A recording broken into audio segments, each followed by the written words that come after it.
We shall bring you further news as quickly as we...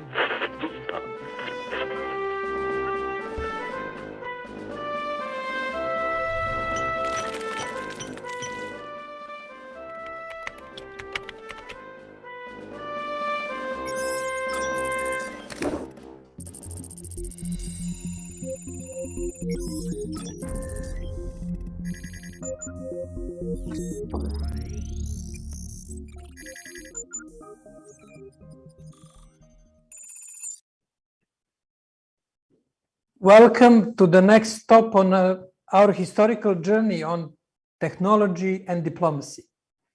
We travel through different periods from prehistory back in January and first forms of proto-diplomacy, then through early civilization of ancient Greece, Mesopotamia, Egypt, and their inventions of, for example, writing, to ancient Greece, Rome, and Byzantine Empire.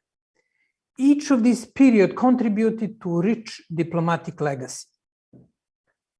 On this journey, we made a stop in Renaissance Italy and then moved straight to the 19th century, the period that we can describe period of the Vienna Congress that brought three most important technological inventions that shaped communication to some extent up our time and our era. First, telegraph, telephone, and radio. And these inventions paved the way for today's discussion when we will focus on radio and TV broadcasting and the impact they had on shaping public opinion and emergence of public diplomacy as we know it today.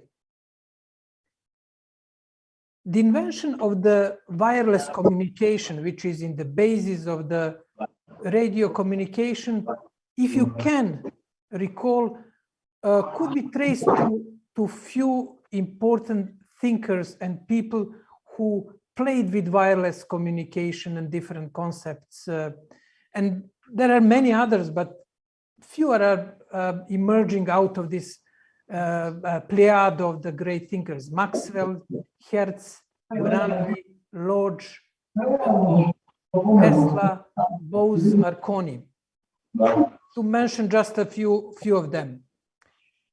And they provided a scientific foundation on which radio communication technology was developed as a way of transferring sound over radio waves.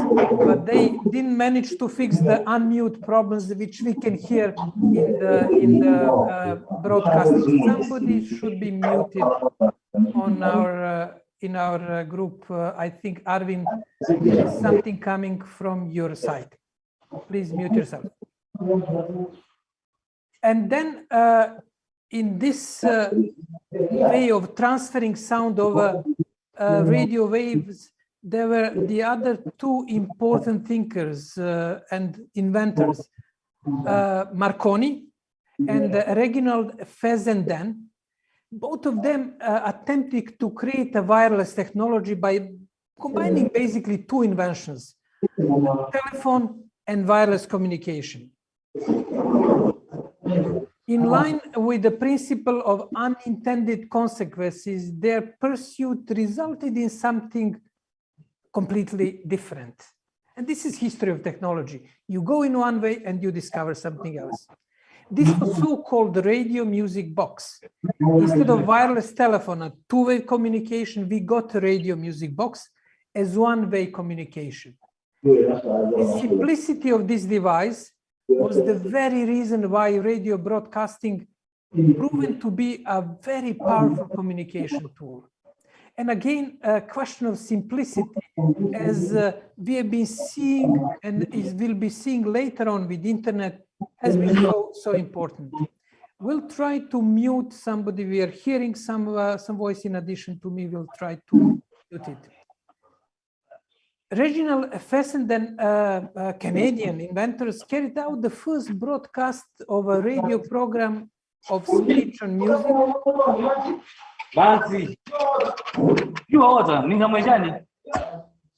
Let me see what is the language that we are hearing here. We will need to mute somebody. Arvin, could you mute everybody on the call except me? Although I can use the sign languages. I guess that we are fine now. On the Christmas Eve of 1906, from the radio station in Bryant Rock, Massachusetts, he transmitted a violin performance and read a Christmas greetings himself.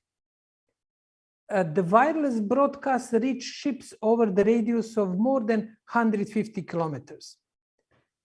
The Marconi company began to broadcast from Chelmsford in Essex, in UK, in 1920. The Marconi engineers broadcasted music instead of simple dull text messages. Due to the fear of commercialization of the new medium and the military's concern about occupying airwaves, the British Post Office placed a ban on the daily broadcasts and ruled the experimental broadcast only upon the issuance of the individual's licenses. In 1922, the British Post Office gave permission to Marconi company to broadcast 15 minutes of the musical programs per week. Soon, another experimental station was set up in London. And generally speaking, the British realized the potential of broadcasting and the need for its regulation, like with any invention. On October 18, 1922, the BBC, British Broadcasting Company, was established in order, among other things, to monitor development of this emerging radio communication industry. By 1940s, 83% of Americans and almost 35% of British people owned a radio. A decade later, this number doubled, but then slowly the television started replacing radio as the favorite medium. What was the power of radio? We know that from the previous talk that for centuries, the main medium for public diplomacy was printed word. As we can recall from our stop during the medieval period, Gutenberg's invention of printing press played a decisive role in diplomatic and religious struggles, wars and diplomacies of Middle Age. The power of radio was discovered quite early, somewhere between the First and Second World War. For the first time, the politicians could address the wider population directly through radio without having their message being filtered through the press, which was concern of the rulers before that. Franklin Delano Roosevelt introduced so-called fireside chats, radio talks addressing the problems and the successes of dealing with the Great Depression. In March 1933, the CBS announced, "The president wants to come into your home and sit at your fireside for a little fireside chat." Roosevelt's press secretary praised the radio, saying it cannot misrepresent or misquote. Always with new technology, we have that hope that it will be the right one. It was during this period when the basic radio propaganda infrastructure was established. In Nazi Germany, Joseph Goebbels, German propaganda minister, understood the power of the radio in the art of persuasion. He started utilizing the radio to broadcast Hitler's speeches and his messages. And he declared radio the 8th great power, basically alluding to Napoleon's view that the press was the 7th great power. You see, we have changes in the numbers. Now it's a 4th, 5th, media is a 5th great power. Goebbels made sure that everybody has an affordable radio receiver and distributed millions of cheap radio sets to German citizens. Everything was paved for the really strong propaganda, Nazi propaganda at that time. The previously established technological dynamism continued during and after Second World War. It is said that radio was the most significant tool that influenced the outcome of the Second World War. Radio was used both as a propaganda and a moral boosting medium by all sides involved in the conflict. Winston Churchill, and we know it from many movies and historical recollection, spoke directly to the people via the BBC during the war. And more than half of the adult population of the UK tuned in to listen while he was on air. Another example of the power of radio broadcasting was Orson Welles' radio episode from the 1938 War of the Worlds. His announcement of the Martian invasion of the Earth reportedly created panic in the United States. But there is here one small anecdote. The panic was actually created by American newspapers. Namely, radio, like internet today, took the revenue from print, damaging the newspapers industry. In return, they took the opportunity to discredit radio as a source of news. The newspaper industry made sensational title and about creating a panic by Welles episode to prove to advertisers and, in particular, regulators, the radio management was irresponsible and not to be trusted. We have some dynamics here with the new technology, with the internet. The parallels are not direct, but there are some inspiring thinking from the past. Now we move to the post-World War period and Cold War, when the ideological battle was fought on radio waves. The radio broadcasting infrastructure established during the Second World War found very fast another use during the Cold War period. The international broadcasting increased, containing propaganda from all sides, communist and anti-communist states attempting to influence each other's domestic population.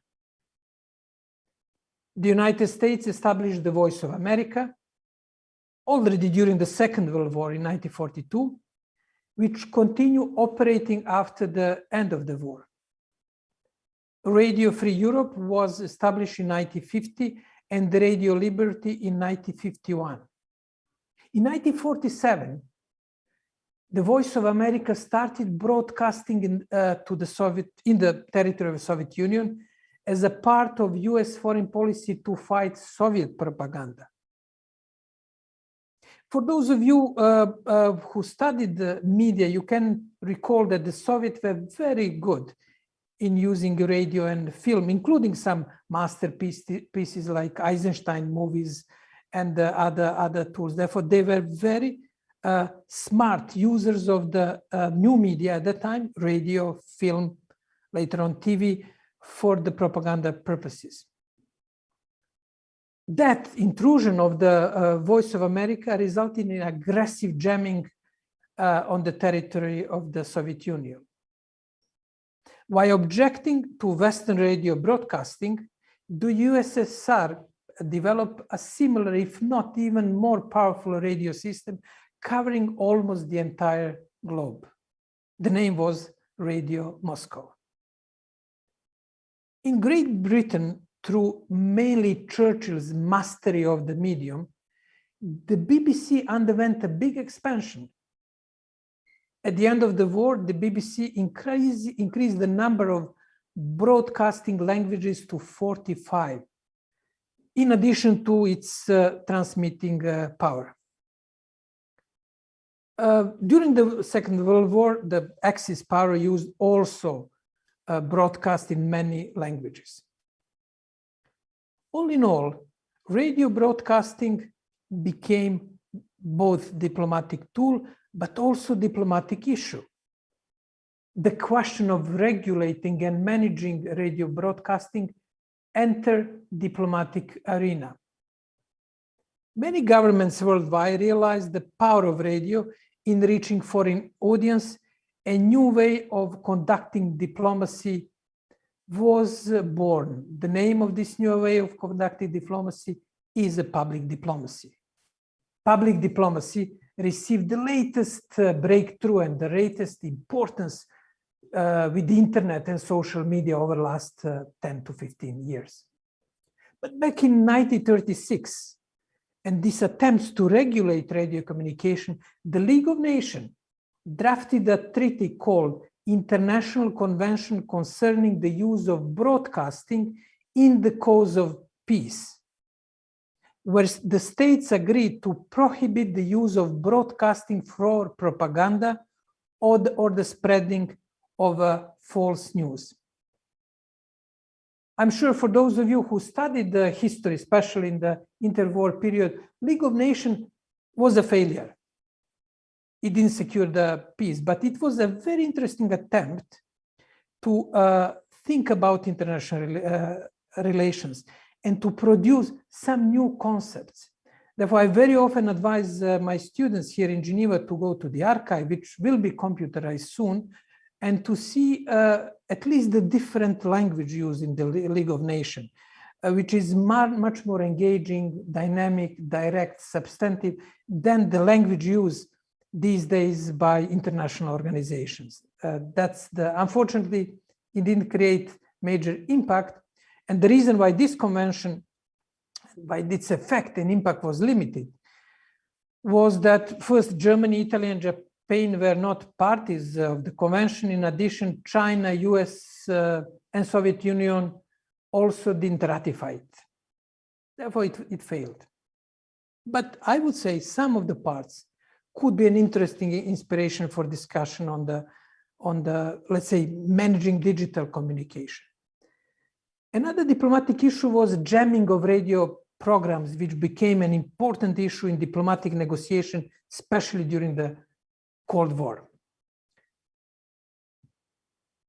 Politicians obviously had an issue with the idea that transmitting was done across any border.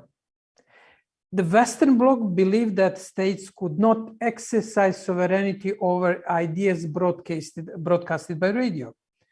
On the other side, the Eastern Bloc claimed that states had a duty to jam when these ideas criticized, at that time, the socialist order. These positions mark the outline of the debate also over freedom of information, which is now much more central in human rights debate, but it has its origins in that debate around the jamming of the radio communication. The Soviet Union heavily used the radio jamming to prevent its citizens from listening to what was for Communist Party politically dangerous broadcasts from the BBC, Voice of America, and other Western broadcasters. There was also jamming on the other side. The US also jammed Radio Moscow, Radio Pyongyang, and Radio Havana from Cuba, but on much more smaller scale than it was done by Soviet Union. The UN resolution of the 1950 condemned the Soviet Union deliberate interference of the radio signals as a violation of accepted principles of freedom of information. Nevertheless, the Soviet Union continued to jam foreign broadcasts. But as you can see, the whole debate of interference in the internal public space, shaping of the public space, has a longer history than just what we are facing today. Therefore, some narratives have been developed 40, 50, 60, or even 100 years ago. The practice of jamming remained a diplomatic issue almost till the end of the Cold War, collapse of the Berlin Wall, and later on, end of the Cold War. What is the future of the radio broadcasting? First, we have to keep in mind that radio broadcasting confirms that usually technological advances coexist with previous innovation in spite of various endism predictions. We can recall that traditional mail was not replaced by telegraph. The telephone didn't kill the telegraph. Radio coexisted with TV.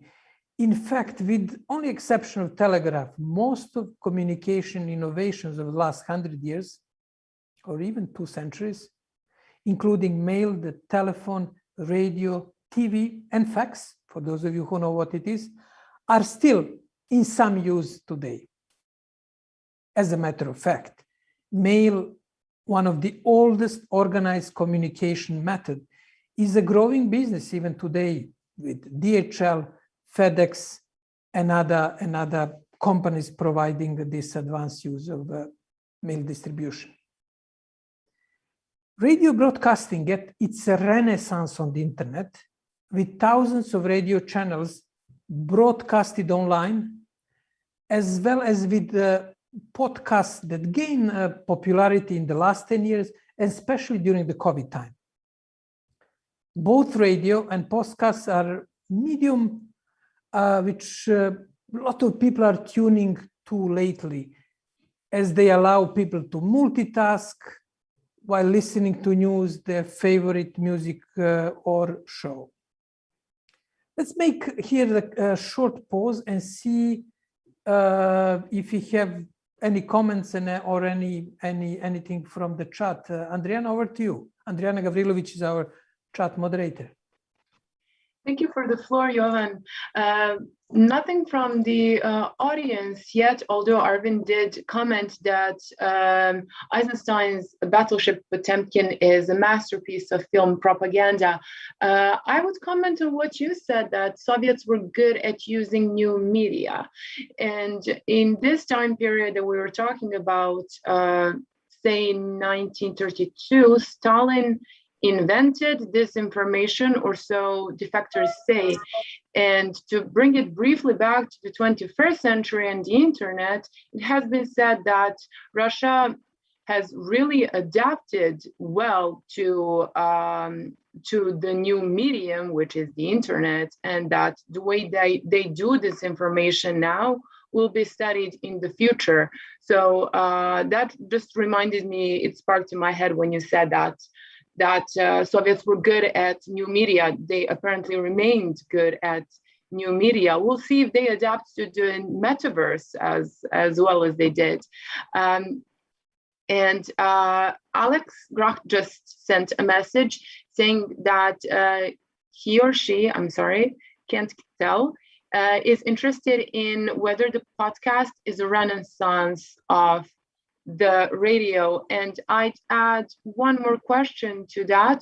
Do you think that Nazi propaganda would be as effective if it were only for printed media and not on the radio as well? Back to you, Jovan.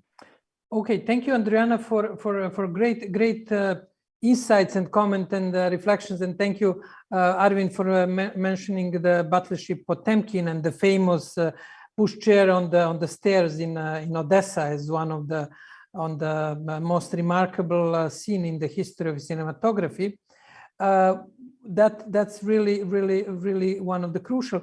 Let me get to Alex. Alex is his colleague and a good friend from Malta, Alex Grech, who asked about whether the podcast is a renaissance of radio. I would say that it is definitely a renaissance of the sound communication or keeping relevance of radio. For me personally, radio had always, at least this is the radio which I followed, and I was really attached to radio programs, had an important interactive aspect. Podcasts are increasingly one-to-many exercises, and that interactive element is missing in the case of podcasts.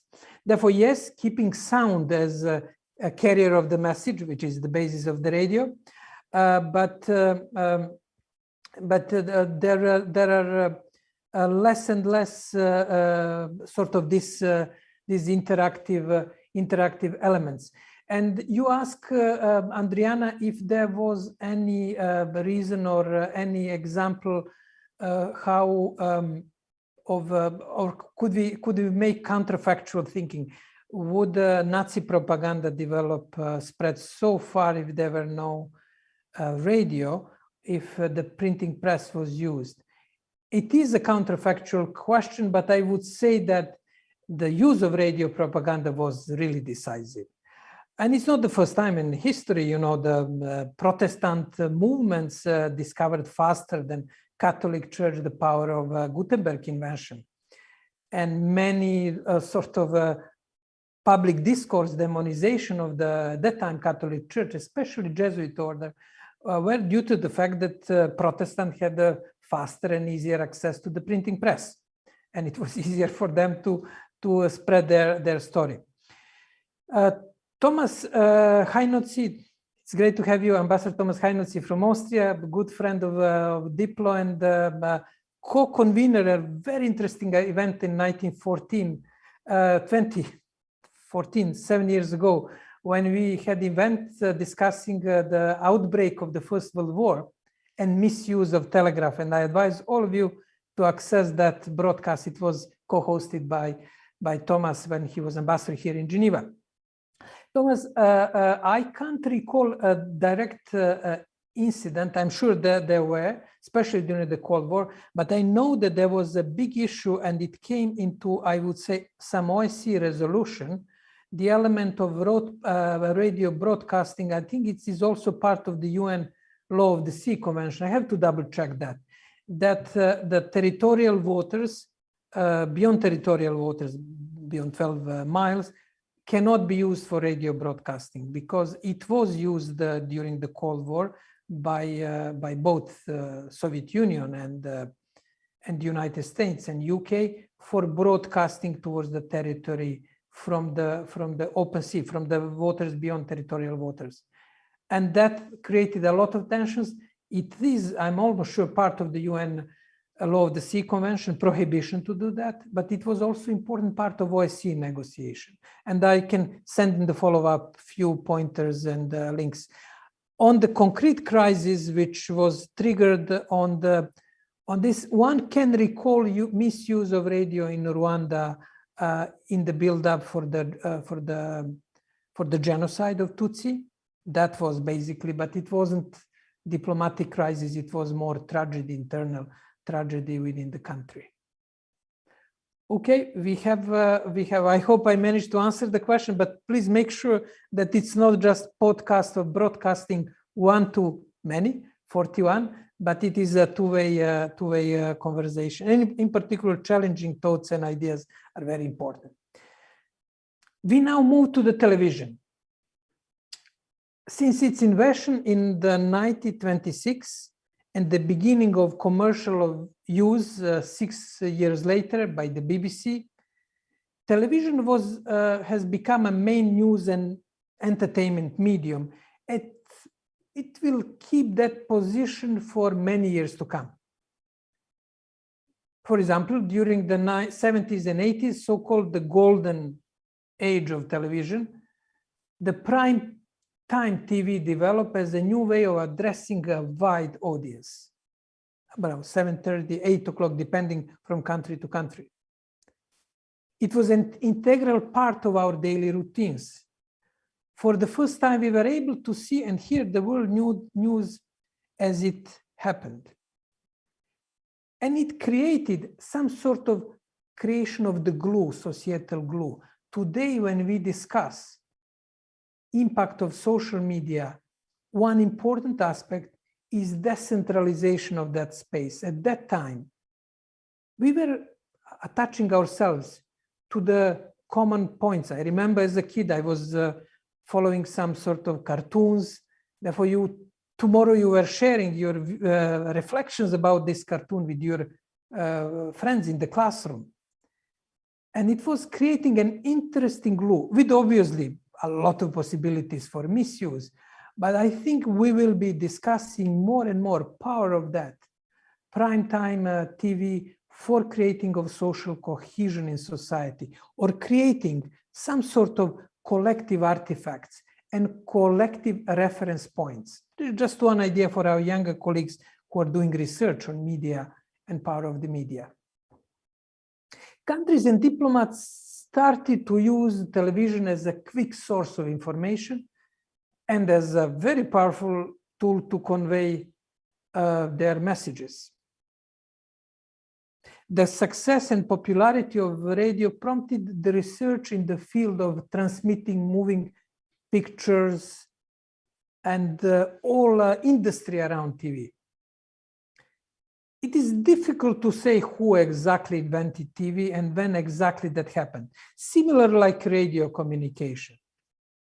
There were a great number of inventors in various countries that worked simultaneously to achieve the same goal in the period of the 1920s. However, two important inventors, John Logie Baird from Britain and Charles Francis Jenkins from the United States, built the first successful mechanical televisions with combining use of mirrors and radio waves. By 1929, Baird managed to produce half-hour shows on BBC 3 times a week. But real breakthrough happened with Russian inventor Vladimir Zworykin and American inventor Philo Farnsworth, who laid the basis for electronic TV. Zworykin invented a workable cathode ray receiver called the kinescope, and Farnsworth, with his image dissector camera tube, transmitted the first live human image in 1928. And you see how the invention has been condensing. Already in 1938, the first electronic television set became commercially available in the United States. A year later, the opening of New York World's Fair was broadcasted on TV with a speech by President Roosevelt, the first American president, and I would say first politician to appear on television. Fast forward, by the late 1950s, most European countries broadcasted their own TV programs, and other less developed nations soon followed their steps. The contemporaries of the birth of television had a different impression of the new technology. New York Times gave its review of a demonstration of television at the 1939 World's Fair. And you will see they were rather skeptical. The problem, they wrote, the problem with television is that people must sit and keep their eyes glued on a screen. The average American family has no time for it. But Ridgway, chairman of the Radio Industry Council from the United Kingdom, said the following, and I will read it. It is inevitable that television will become the primary service and sound radio the secondary one. And the next 4 decades were the golden age of television. In 1963, for the first time, more Americans found TV to be a more reliable source of information than print.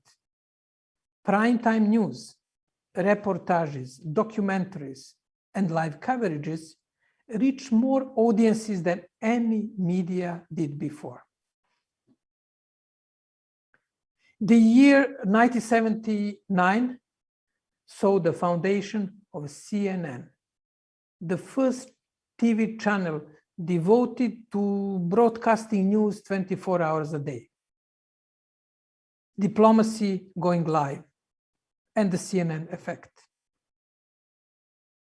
The possibility for impact on the shaping of public opinion was most prominent during the first Gulf War in 1991 in Iraq, when the cable news network, CNN, had reporters and cameras on the ground reporting this conflict live over television to thousands of homes, millions of homes worldwide. If you can remember, the CNN team broadcasted live from the Rashid Hotel in Baghdad, while no other network was able to do this. Their coverage was broadcasted unedited, with exciting and dramatic narratives.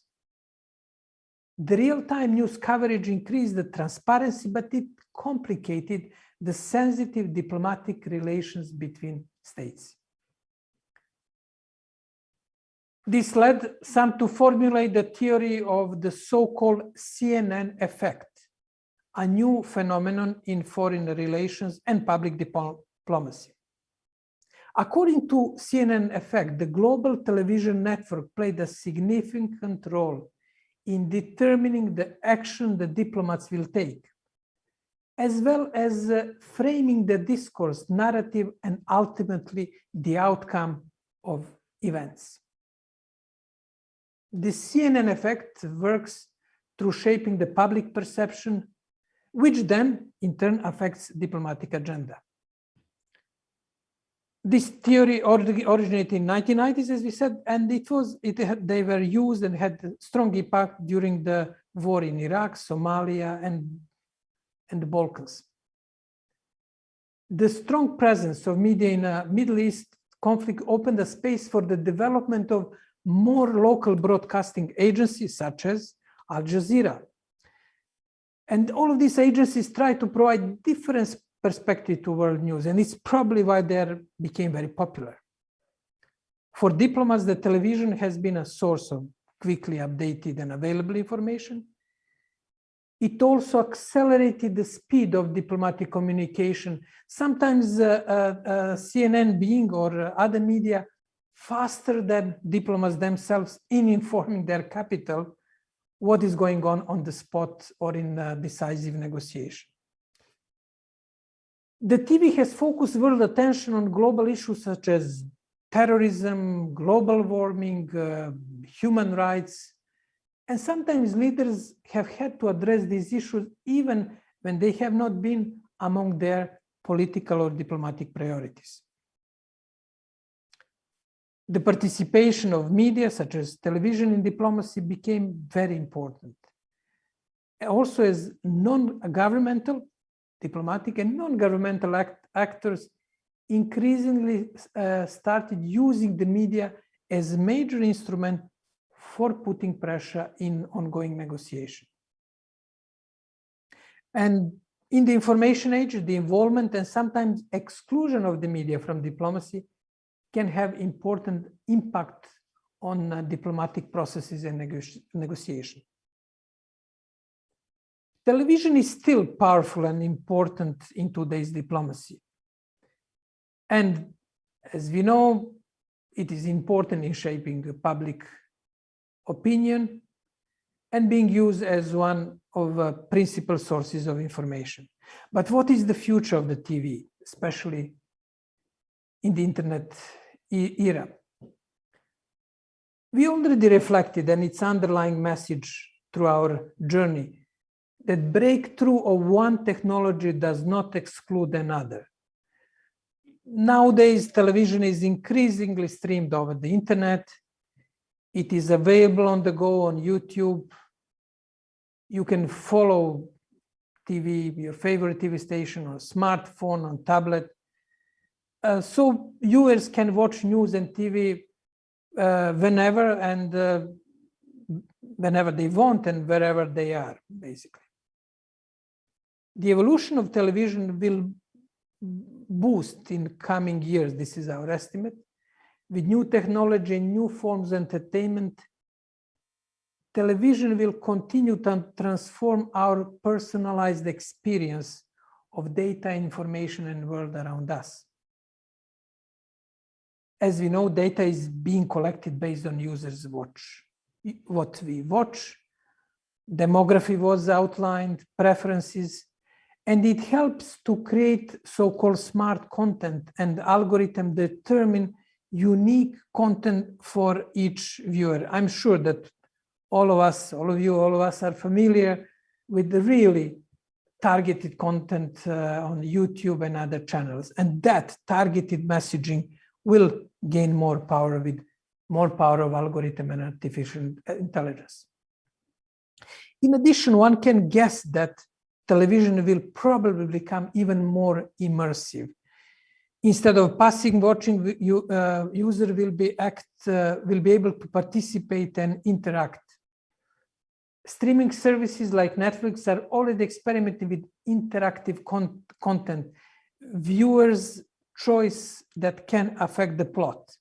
And one can imagine what will come from the former Facebook, now since yesterday, new company, which name is Meta, and which, according to the Zuckerberg, will employ 10,000 engineers only in Europe to develop this meta beyond current physical perception. And television and interaction with television will be definitely one area which will be highly important, and where changes will happen.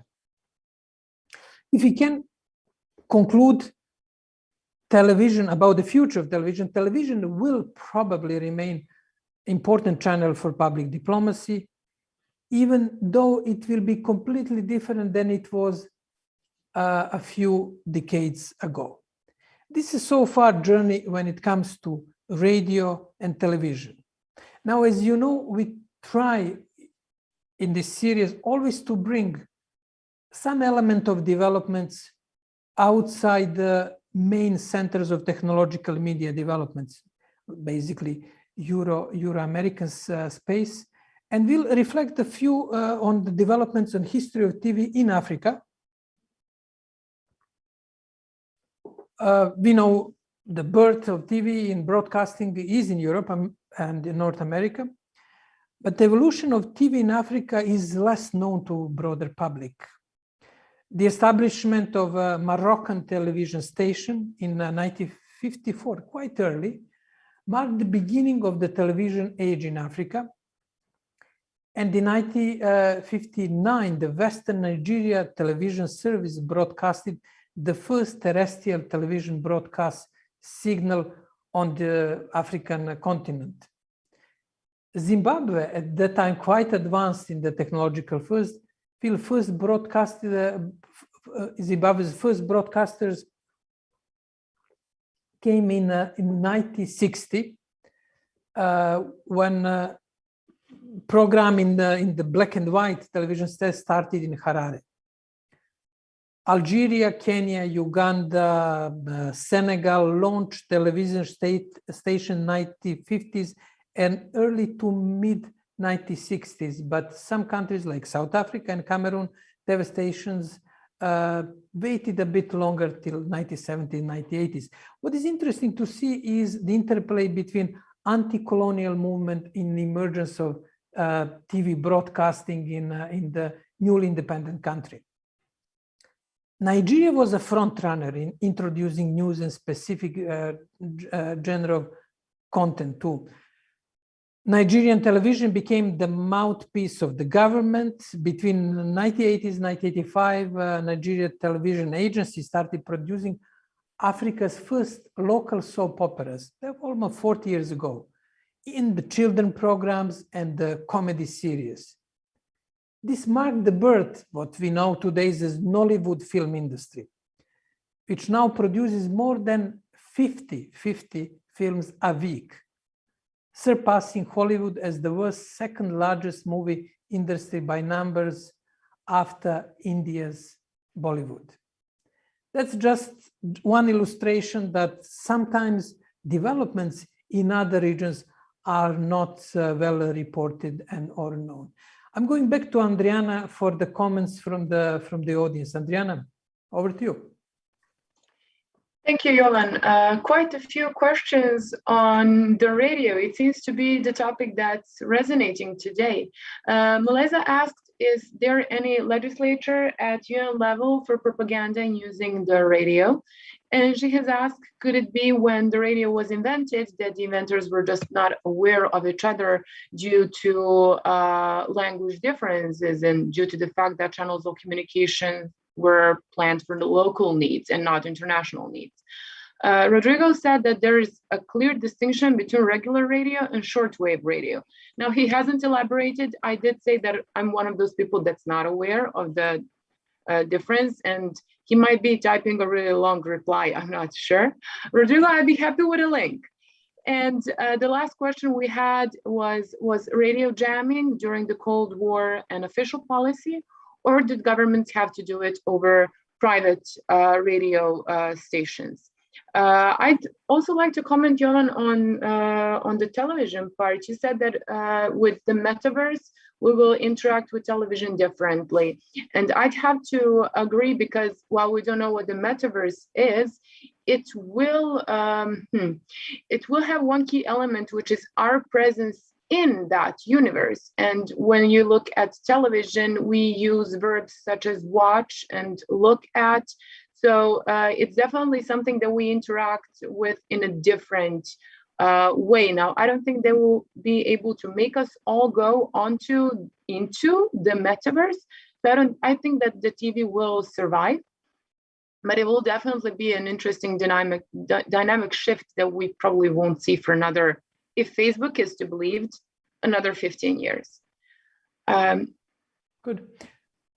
Okay. Back to you. That's an interesting, we experimented about almost 15, 20 years ago with Second Life. Some of you may recall that was basically metaverse attempt. We had even Diplomatic Island, we had Graduation and the other things. My view, why I don't think that Mr. Zuckerberg bet will work, is that we need more and more, let's say, we can call it sensual or corporal relations to our reality.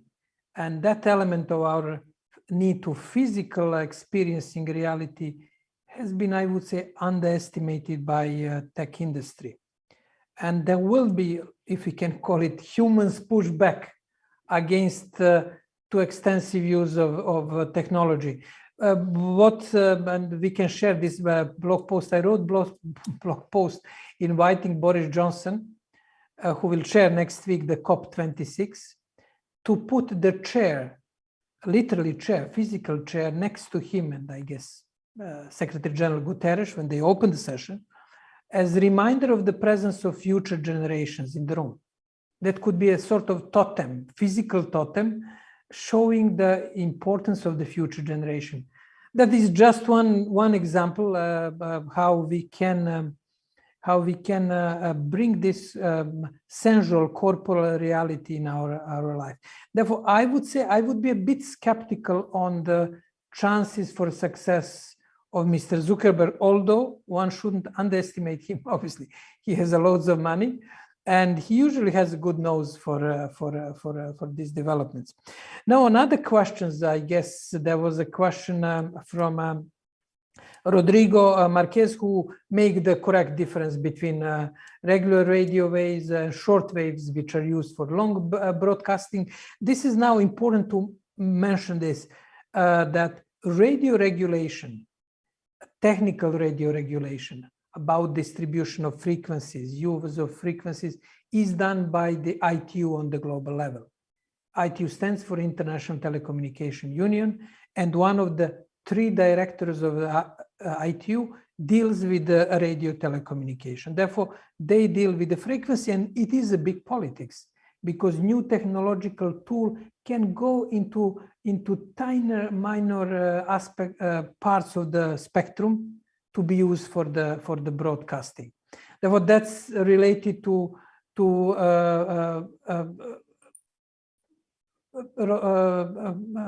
Rodrigo's comments. And on the technological side. And one important historical aspect, if you can recall from the last session, was that, for example, Germany was by far the most important developer of the shortwave communication, which can go across the globe, because Germany was deprived from the use of the telegraph cables. Telegraph monopoly was established in the late 19th century by the UK and US. France had some cables, but very little. Therefore, Germany, when they started to create their own colonial empire, they invested heavily, especially Siemens, Telefunken companies, in the most advanced radio facilities. Now, this is technological aspect of radio. And I think a question from the Mulez and the others, the other aspect of the question relate to the content of the message. And you can notice the interplay that we have today in the internet: infrastructure, packets and the content. And for a long time, there was division between two. On the content of the messaging, as far as I know, there are some general statements, like even in the ITU constitution, that countries can block the communication, any communication, in the case of national interest. As far as I know, there is no explicit regulation except this convention from the League of Nations on the content of the message. But I'm happy to hear if there are some other views and reflection and ideas. Mulazim also mentioned if there were some invention in China or Russia which were unknown due to language differences. Well, there was a Popov who was important inventor. There were Bose, Indian inventor. And I would say already in 20th century, people knew what each other are doing, at least in scientific community, because I think we have a relatively solid understanding about it. But there were breakthroughs, especially in Russia and India. There were some good thinkers, important thinkers in this field. I think I answered more or less all questions. Let me see. I have now a chance to read your questions. Therefore, I'll try to read. Mule, there was not. Sorry, Andriana, for taking your job. But completely fine. Mule, the world was not as connected as it is. This is the question. Was Francis Liat from Malawi, loud and clear and following it with interest? Thank you. Great to see you, Francis.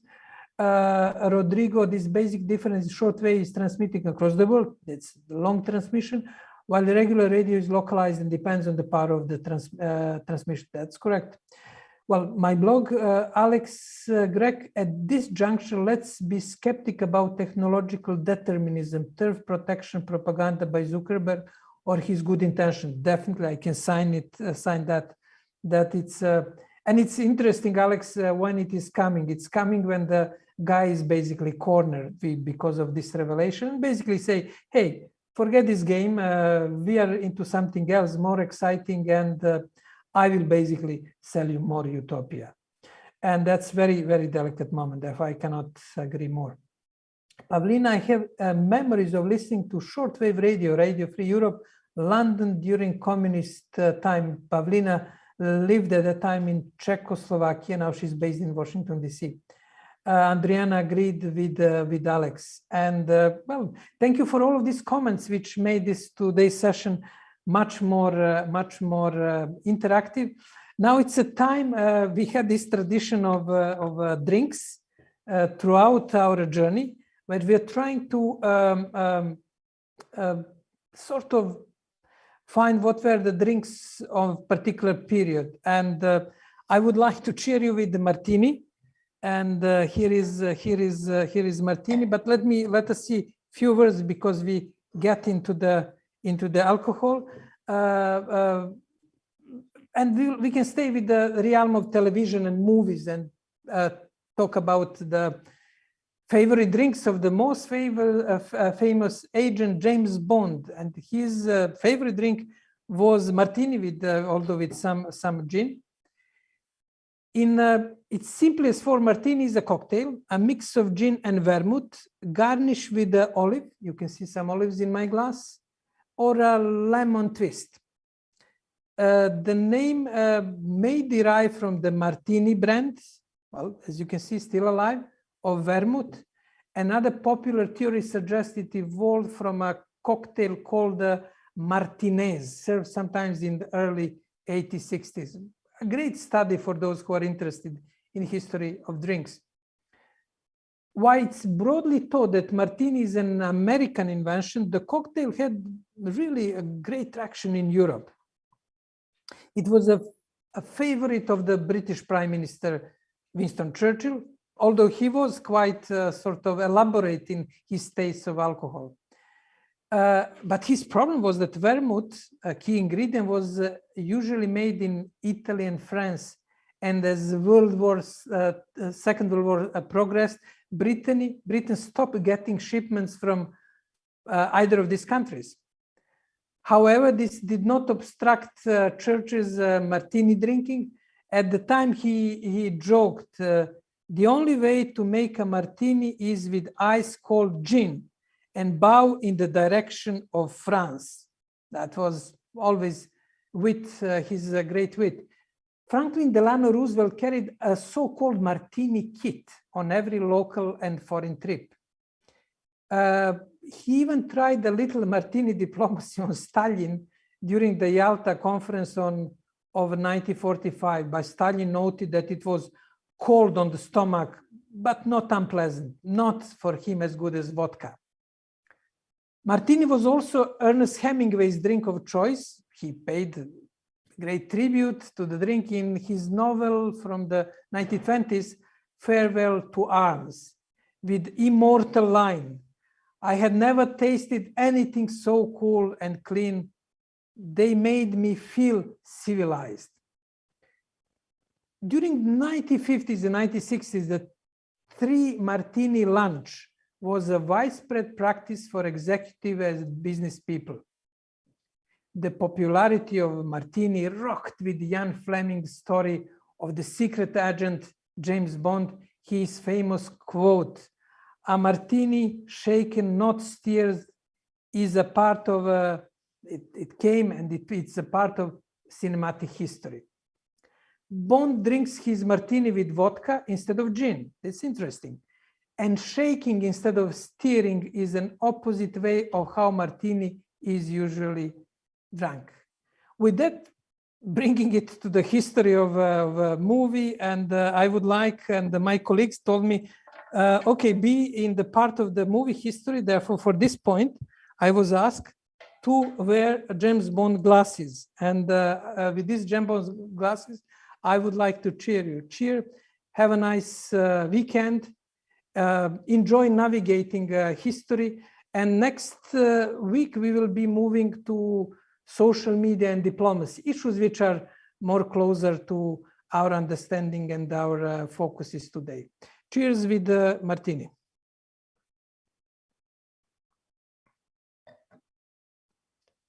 Bye-bye.